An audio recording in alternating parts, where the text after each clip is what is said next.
Los neandertales eran verdaderas bestias de la naturaleza. Imagina que te toca encontrarte cara a cara con alguien que, sin ser más alto que tú, se ve más ancho, más compacto, como si su cuerpo estuviera hecho para empujar el mundo en vez de pedirle permiso. Un pecho grande, hombros fuertes, brazos que parecen hechos para jalar, cargar y resistir frío, golpes y hambre. Ahora imagina el detalle más inquietante, no es un monstruo de película. Es tu primo. Bienvenido a la historia real de los neandertales, los humanos de la edad de piedra que durante muchísimo tiempo fueron tratados como brutos solo porque no se parecían a la idea moderna de inteligencia. Y lo mejor, o lo más extraño, depende de cómo lo mires, si tus ancestros vienen de fuera de África, una parte pequeña de tu ADN todavía lleva su huella. No están tan lejos como crees. Durante más de siglo y medio nos contamos un cuento simplón. Que los neandertales eran torpes, primitivos, un callejón sin salida, y que los humanos modernos llegamos y los apagamos como si hubiéramos cambiado de canal. Ese cuento empezó desde el primer momento en que se encontraron huesos que no encajaban con el cuerpo humano actual. Era más fácil etiquetarlos como bestias que aceptar la posibilidad de algo más incómodo, que otra clase de humanidad existió, funcionó, dominó climas imposibles, y que no era inferior, sino distinta. Porque los estereotipos duran hasta que te acercas y ves los detalles. Y en las últimas décadas, esos detalles han ido cayendo como fichas de dominó. Hoy sabemos que los neandertales no eran perdedores prehistóricos. Eran una adaptación impresionante a la Europa fría y cambiante de la edad de piedra. No sobrevivían por suerte. Su cuerpo, su forma de moverse, su manera de cazar, incluso sus hábitos de cuidado, muestran algo que engancha. Estaban diseñados por la evolución para resistir un mundo que a nosotros nos rompería en poco tiempo. Y si te quedas hasta el final de este video, vas a entender 3 cosas que casi nadie te explica con claridad. Primero, ¿por qué físicamente eran tan resistentes que parecen hechos para el choque? Segundo, ¿por qué su tecnología era mucho más lista de lo que se cree? Y tercero, ¿por qué su historia obliga a reescribir la idea de quiénes somos? Si te gusta este tipo de historias reales de la edad de piedra, suscríbete ahora, porque lo que viene te va a volar la cabeza. Comencemos por lo obvio, el cuerpo.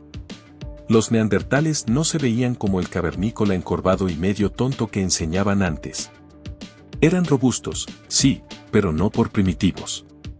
Eran robustos por prácticos. En general, tenían un cuerpo más bajo y compacto, con un tronco amplio y extremidades relativamente más cortas. Esa forma no es un accidente. En climas fríos, un cuerpo más compacto ayuda a conservar calor, porque reduce la superficie expuesta en comparación con el volumen del cuerpo. Dicho simple, menos área por donde se te escapa el calor, más masa que se mantiene tibia por dentro. Es como comparar una taza ancha con una botella más cerrada, una retiene mejor la temperatura. Ahora mira la cara. La cara neandertal no es fea ni agresiva por defecto, es una cara adaptada. Sus narices y cavidades nasales eran grandes, y eso tiene sentido cuando respiras aire helado durante buena parte del año. No es solo meter aire, es calentarlo, humedecerlo, hacerlo menos agresivo para los pulmones. Imagínalo como un filtro biológico, una especie de calentador natural. Y luego están esas cejas marcadas, ese hueso por encima de los ojos que a veces se interpreta como cara de malo. En realidad, ahí hay otra pista. Sus ojos, y sobre todo su forma de vivir, apuntan a condiciones de luz distintas, con inviernos largos, cielos nublados y días cortos. No necesitas tecnicismos para entenderlo, si pasas generaciones viviendo en lugares con menos luz, el cuerpo se ajusta como puede. Y aquí viene una idea que cambia el juego, no es solo el cuerpo, es cómo se reparte el trabajo dentro del cerebro. Los neandertales tenían un cerebro grande, comparable al nuestro en tamaño, pero eso no significa que estuviera configurado igual. Piensa en esto como si 2 computadoras tuvieran el mismo tamaño de memoria, pero una la dedica más a imagen y control físico, y la otra más a manejar relaciones sociales enormes y cambios rápidos de planes.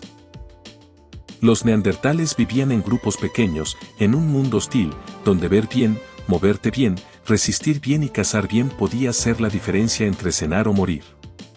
Su inteligencia no era menor, era otra clase de inteligencia, enfocada en sobrevivir un entorno duro con herramientas simples pero manos expertas. Ahora, si de verdad quieres sentir por qué se les puede llamar bestias de la naturaleza, mira lo que dice su esqueleto. No de manera romántica, sino fría y directa. Sus huesos eran gruesos, densos, resistentes, como si el cuerpo estuviera hecho para aguantar impactos repetidos. Y lo más impresionante no es que se lastimaran. Lo impresionante es que se lastimaban y sobrevivían. Se han encontrado restos neandertales con señales claras de heridas que sanaron, golpes fuertes, fracturas, lesiones en zonas que hoy asociaríamos con accidentes serios o cacerías peligrosas. Eso te dice dos cosas al mismo tiempo. Primera, que su vida era intensa, no tranquila. Segunda, que su cuerpo y su grupo tenían formas de sacar adelante a un herido. Porque aquí está el detalle que casi nadie conecta: sobrevivir a lesiones no es solo ser fuerte. Es también ser cuidado. Si un individuo se rompe una pierna y vive años, alguien le ayudó. Si alguien pierde movilidad y aún así sigue vivo, alguien lo alimentó, lo protegió, lo mantuvo cerca del fuego, lo incluyó. Esta es una de las razones por las que los neandertales son tan fascinantes. No solo por el músculo, sino por la evidencia de comunidad. Y sí, vamos a hablar de eso a fondo más adelante, porque ese punto por sí solo rompe la caricatura del bruto solitario. Pero antes, regresemos a la fuerza física, porque aquí es donde la comparación se pone seria. Los neandertales, en promedio, no eran gigantes. No necesitas imaginarlos como monstruos de 3 metros. La diferencia está en la construcción. Más músculo relativo, más robustez, más potencia en la parte superior del cuerpo. En una actividad como cazar a corta distancia, cargar animales, arrastrar madera, mover piedras, romper huesos para sacar médula, trabajar pieles durante horas y horas, esa potencia vale oro. Y ese estilo de vida deja huella en el esqueleto, donde un humano moderno promedio podría lesionarse con facilidad. Ellos estaban hechos para resistir y recuperarse. No invencibles, pero sí sorprendentemente duros. Ahora viene el siguiente golpe a la idea de que eran simples: su tecnología. Durante décadas se repitió que los neandertales tenían herramientas básicas y ya, como si solo golpearan piedra sin pensar. Y sí, trabajaban piedra, pero una cosa es tener herramientas de piedra y otra es dominar la fabricación y el uso con intención. La edad de piedra no es edad de ignorancia. Es edad de materiales naturales y conocimiento práctico. Y los neandertales, en particular, dominaron algo que suena pequeño pero es gigantesco: el pegamento. Aquí aparece una de las historias más increíbles: el alquitrán de corteza de abedul, un tipo de pegamento oscuro que permite unir una punta de piedra a un mango de madera de forma firme. Parece un detalle menor, pero en realidad es un salto enorme. Porque una herramienta enmangada cambia todo. Cortas mejor, golpeas mejor, cansas menos la mano, haces el trabajo más rápido, y puedes diseñar herramientas distintas para tareas distintas. Y para producir ese pegamento, no basta con quemar corteza y listo. Hay que calentarla de una manera controlada, evitando que se queme por completo y buscando que suelte una sustancia pegajosa útil. Dicho simple, es una receta delicada, de las que salen mal si no entiendes el proceso. No necesitas llamar a esto industria para entenderlo. Es conocimiento transmitido, repetido, afinado, como una técnica que funciona porque alguien la aprendió y alguien se la enseñó. Pausa aquí, porque quiero que lo sientas. Eso significa planificación. Significa paciencia. Significa memoria. Significa que el grupo guarda cómo se hace y lo repite con consistencia. Y esa es una de las claves de cualquier cultura fuerte: que el conocimiento no se muera con una persona, sino que se herede. Si esto ya te está cambiando la idea que tenías de los neandertales, comparte el video, porque la siguiente parte se pone todavía más interesante. Vamos a entrar en lo que hicieron con símbolos y adornos, el debate de su arte, y el punto que más desarma a cualquiera: su cuidado de enfermos y heridos, a largo plazo, en plena edad de piedra. Ahora, si lo del pegamento ya te pareció demasiado moderno para la edad de piedra, prepárate, porque lo siguiente es lo que más revienta el estereotipo. Durante años, se repitió que el pensamiento simbólico, el gusto por adornarse y el arte eran exclusivos de nuestra especie. Como si el mundo interior de los neandertales fuera un cuarto vacío. Pero cuando empiezas a juntar pistas de distintos lugares, la historia cambia. Hay señales de que también se adornaban, también elegían objetos por algo más que su utilidad, y también hacían cosas que no te dan comida inmediata, pero sí te dan identidad. Y eso, en cualquier época, habla de una mente que no solo sobrevive, sino que significa. Piénsalo así, si tu vida fuera únicamente comer, dormir y no morir, ¿por qué te tomarías el tiempo de cargar conchas desde lejos, de perforarlas, de teñirlas, de colgártelas? ¿Por qué recolectar garras de aves grandes o plumas oscuras si no te alimentan? La respuesta sencilla es que esos objetos dicen cosas. Dicen pertenezco, soy parte, tengo un rol, hoy es especial, esto es mío. En un mundo donde no existe papel, ni escritura, ni fotos, tu cuerpo y tus objetos son tu mensaje.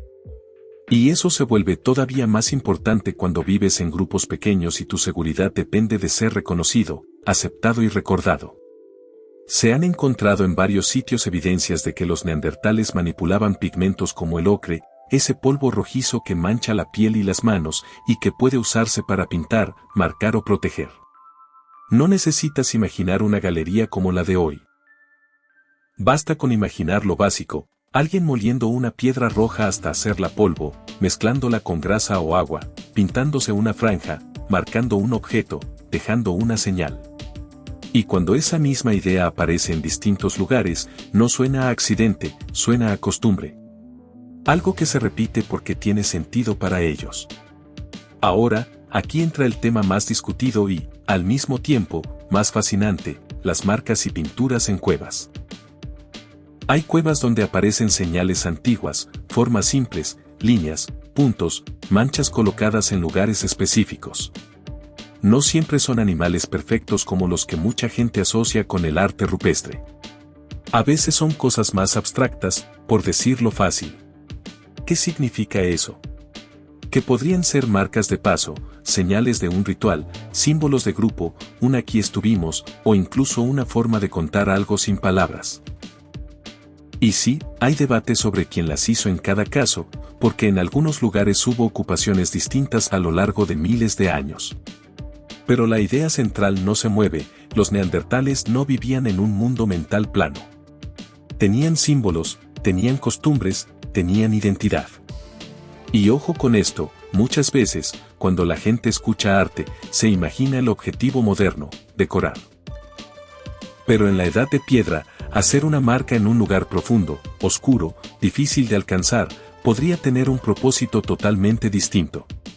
Podría ser un espacio especial, un lugar de memoria, un sitio que no es para vivir, sino para hacer algo que une al grupo. ¿Te suena raro? Piensa en nuestra vida actual, hay lugares donde no vas a dormir ni a cocinar, pero vas por respeto, por tradición, por significado. No necesitas templos de piedra para tener rituales. Solo necesitas un grupo humano y una historia compartida. Y aquí viene algo que casi nadie dice de frente, incluso si algunas evidencias son discutidas, el simple hecho de que estemos discutiendo esto ya te muestra cuánto nos equivocamos antes. Durante mucho tiempo, ni siquiera se consideraba posible que un neandertal se adornara o dejara símbolos. Hoy, en cambio, el debate es sobre detalles, en qué sitio, en qué fecha, con qué intención. Eso no es un bruto. Eso es un ser humano antiguo con una vida cultural que apenas estamos aprendiendo a leer. Si esto te está cambiando la forma de ver la edad de piedra, suscríbete ahora mismo, porque lo siguiente es el golpe más fuerte a la caricatura, como cuidaban a los suyos cuando estaban heridos o enfermos.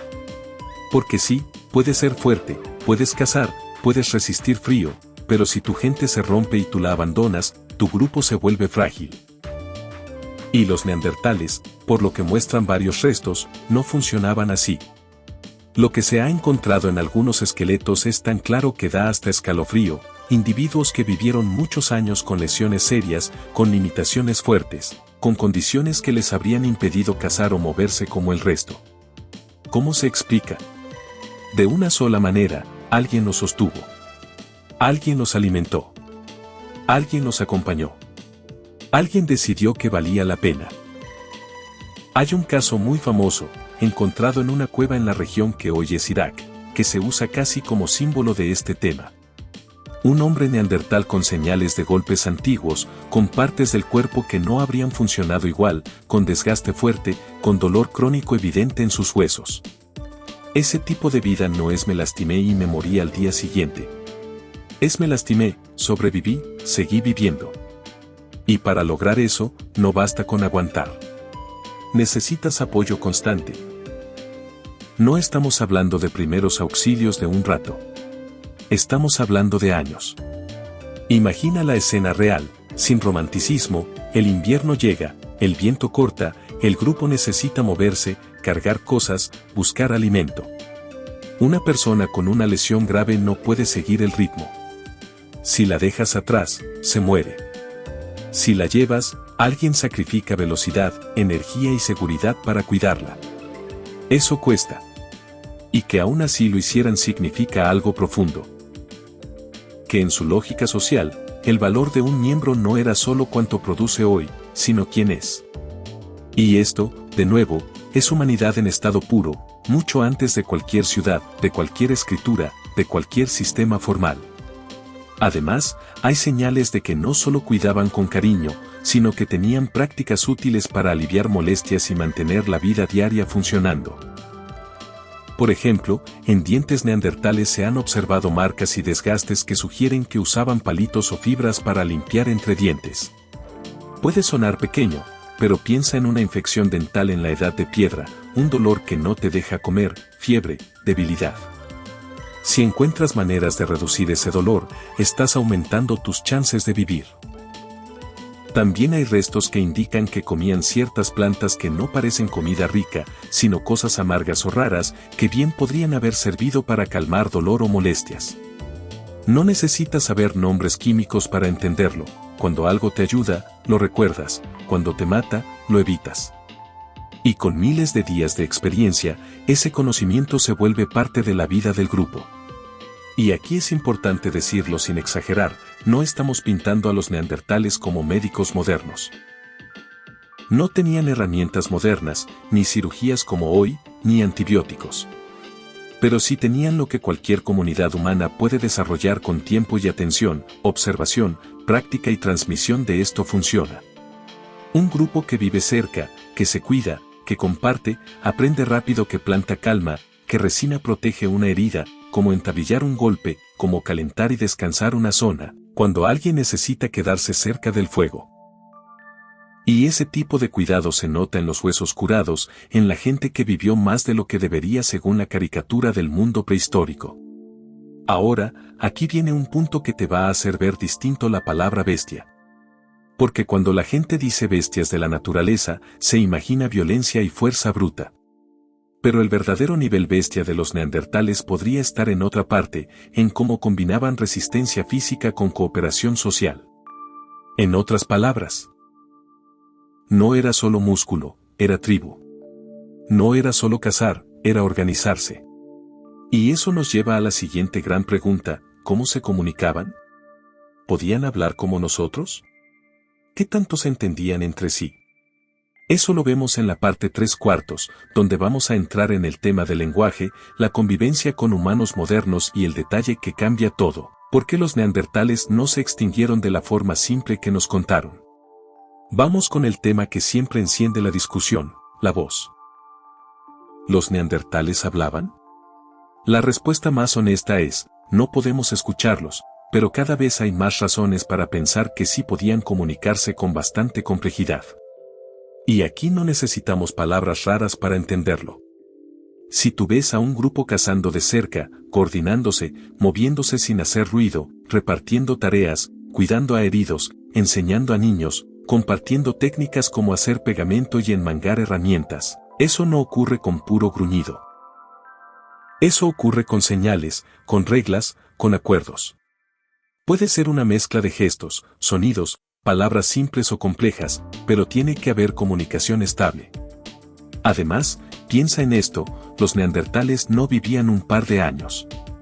Vivieron muchísimo tiempo como especie, enfrentando cambios de clima, presas distintas, temporadas duras. Para sostener todo eso, necesitas transmitir conocimiento. Y transmitir conocimiento no es solo imitar, es explicar, corregir, advertir, contar. Aunque no tengamos su diccionario, la lógica de su vida apunta a que su comunicación era suficiente para sostener una cultura. Hay evidencias en su anatomía que también sugieren capacidad de hablar, como estructuras del cuello y la garganta relacionadas con la producción de sonidos, y una audición que no parece fuera de lo humano. De nuevo, sin tecnicismos, su cuerpo no parece bloquear el habla. Y si no la bloquea, y además su vida requiere coordinación fina, lo razonable es pensar que tenían algún tipo de lenguaje funcional. Pero aquí viene un matiz importante, y te lo digo porque esto ayuda a entender su historia sin caer en insultos. Aunque pudieran hablar, eso no significa que su comunicación fuera igual a la nuestra en todo. Es posible que su estilo fuera distinto. Tal vez más directo, más pegado a lo concreto, más centrado en el aquí y ahora de la casa, el clima y el grupo pequeño. Mientras que los humanos modernos, con redes sociales más grandes y cambios más frecuentes de alianzas, pudieron haber desarrollado una forma de comunicación que facilitara negociar con desconocidos, construir acuerdos entre bandas más amplias, o compartir historias que unieran a mucha gente. No porque uno sea mejor, sino porque cada entorno empuja habilidades distintas. Y justo aquí entramos al punto que hace que todo sea todavía más interesante: los neandertales no fueron una especie aislada en una burbuja.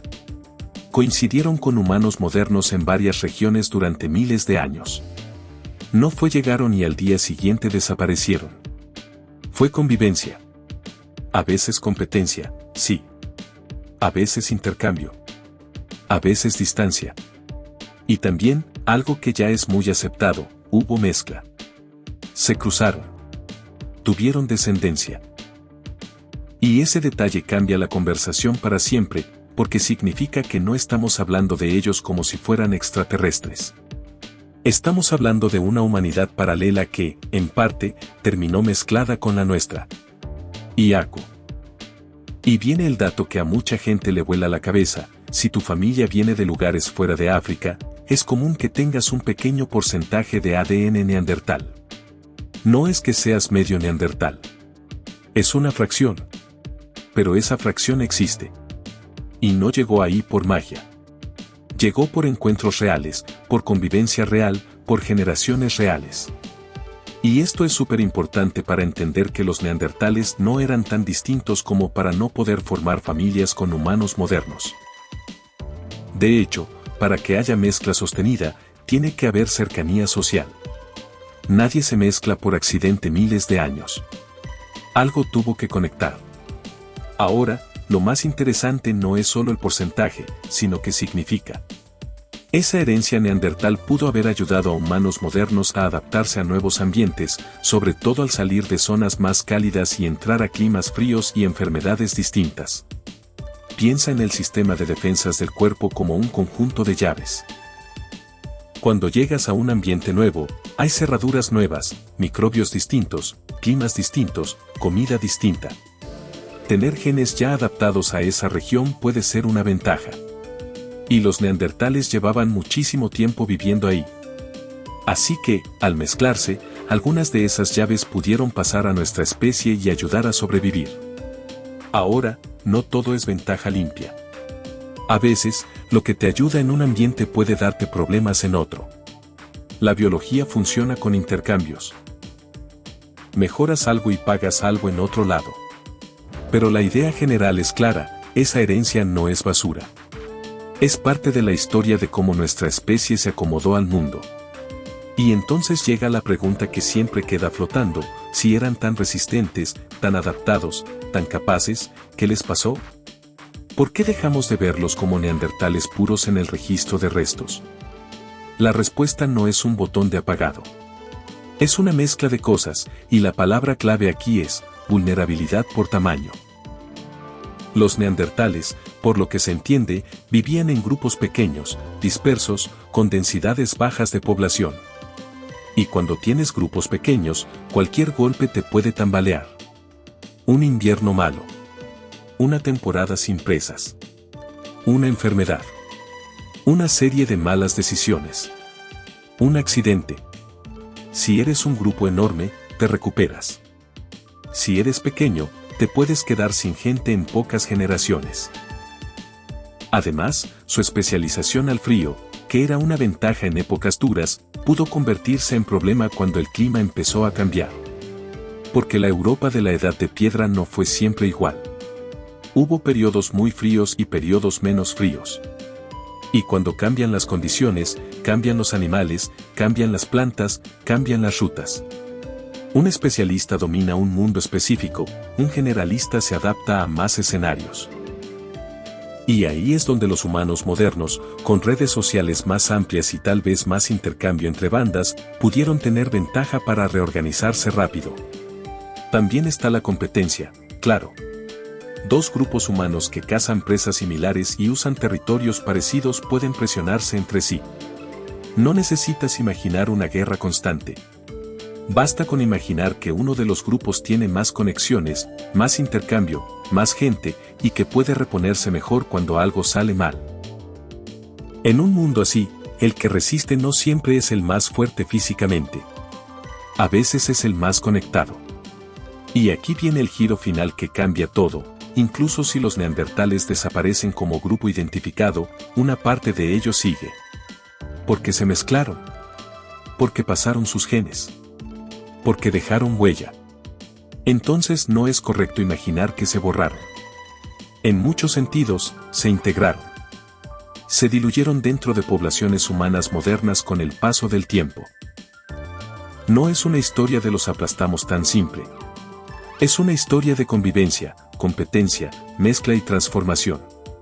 Si este punto te está enganchando, quédate, porque la última parte amarra todo. Vamos a cerrar porque sí se puede decir que eran bestias de la naturaleza, pero no por lo que creíamos. Y vamos a rematar con la idea más poderosa de todas, que cada vez que piensas en la Edad de Piedra como un mundo de brutos, estás ignorando una herencia humana que todavía vive en nosotros. Y si te está gustando este enfoque, compártelo con alguien que siempre se burla de los neandertales como si fueran caricatura, porque en la parte 4/4 vamos a dejar esa caricatura enterrada de una vez. Entonces, volvamos al inicio y hagamos la pregunta correcta. ¿Los neandertales eran bestias de la naturaleza? Sí, pero no en el sentido barato de monstruos sin mente. Eran bestias en el sentido real.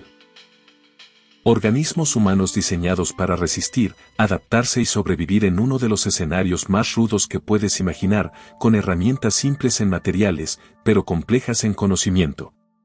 Eran bestias porque su cuerpo estaba hecho para conservar calor, aguantar golpes, moverse en terrenos difíciles, cargar, cazar cerca, soportar inviernos largos. Eran bestias porque su vida no permitía errores tontos, cada día exigía precisión. Y eran bestias también porque, incluso con todo eso, desarrollaron algo que la gente no espera encontrar en esa época: comunidad.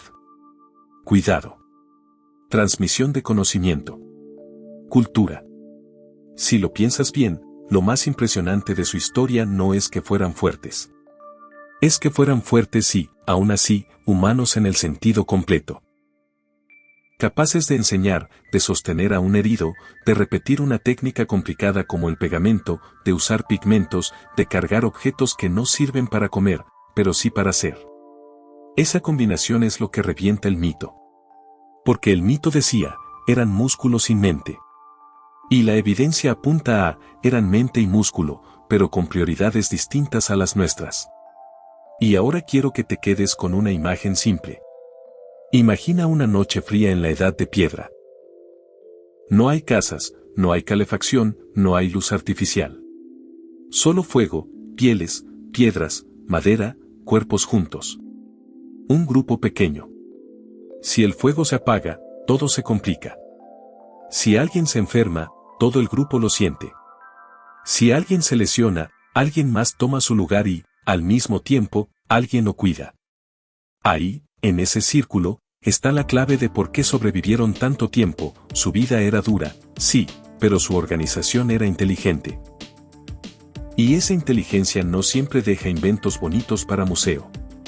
A veces deja algo más importante, gente que vive más tiempo de lo que debería en un mundo así.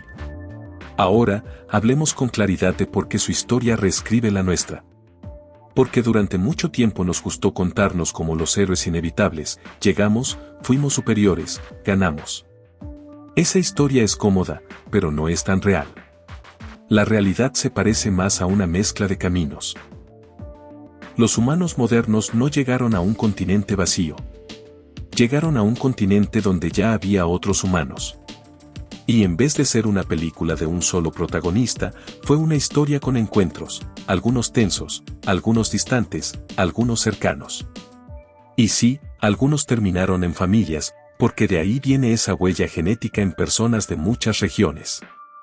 Eso significa que los neandertales no son solo un capítulo ajeno. Son parte del árbol humano.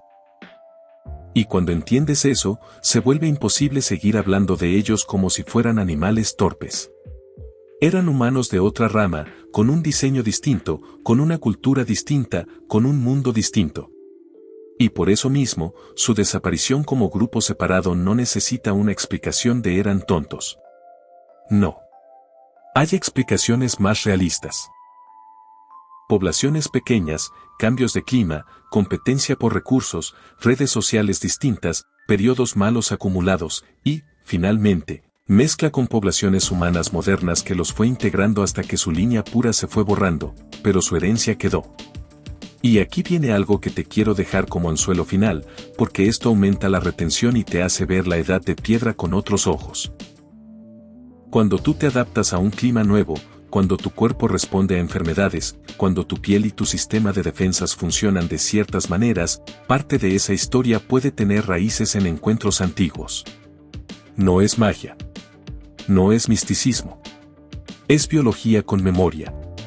Y esa memoria está hecha de decisiones humanas reales, donde vivir, con quién convivir, con quién formar familia, qué técnicas aprender, qué costumbres mantener. La edad de piedra no fue silencio. Fue una vida intensa y llena de información, solo que sin letras. Ahora, antes de cerrar, déjame hacerte una pregunta directa. ¿Te das cuenta de lo raro que es que una especie humana haya sobrevivido tanto tiempo en frío, sin agricultura, sin ciudades, sin metal, sin tecnología moderna, y aún así haya sido capaz de sostener heridos, desarrollar técnicas complicadas y construir cultura? Eso no es primitivo en el sentido de pobre. Es sofisticado en el sentido correcto. Eficiente, adaptado y funcional. Y si llegaste hasta aquí, ya entendiste lo esencial. Los neandertales no fueron un chiste evolutivo. Fueron una de las pruebas más fuertes de lo que puede hacer un grupo humano cuando está alineado con su entorno. No eran perfectos, claro. Nada vivo lo es. Pero sí eran impresionantes. Su historia nos obliga a dejar de usar la palabra bestia como insulto y empezar a usarla como descripción de resistencia real. Y también nos obliga a aceptar algo que a muchos les incomoda, que la humanidad no fue una línea recta con un solo ganador. Fue un bosque de ramas, encuentros y mezclas. Si este video te cambió aunque sea un poco la imagen del cavernícola, haz dos cosas rápidas. Suscríbete, porque este canal va a seguir contando la edad de piedra como debería contarse, con emoción pero sin inventar. Y compártelo con alguien que todavía cree que los neandertales eran menos solo porque no eran como nosotros. Porque al final, esa es la gran lección, ellos no eran menos humanos. Eran otra forma de ser humanos. Y, de una manera pequeña pero real, todavía caminan con nosotros, en nuestra historia, en nuestra biología y en la pregunta eterna de quiénes somos.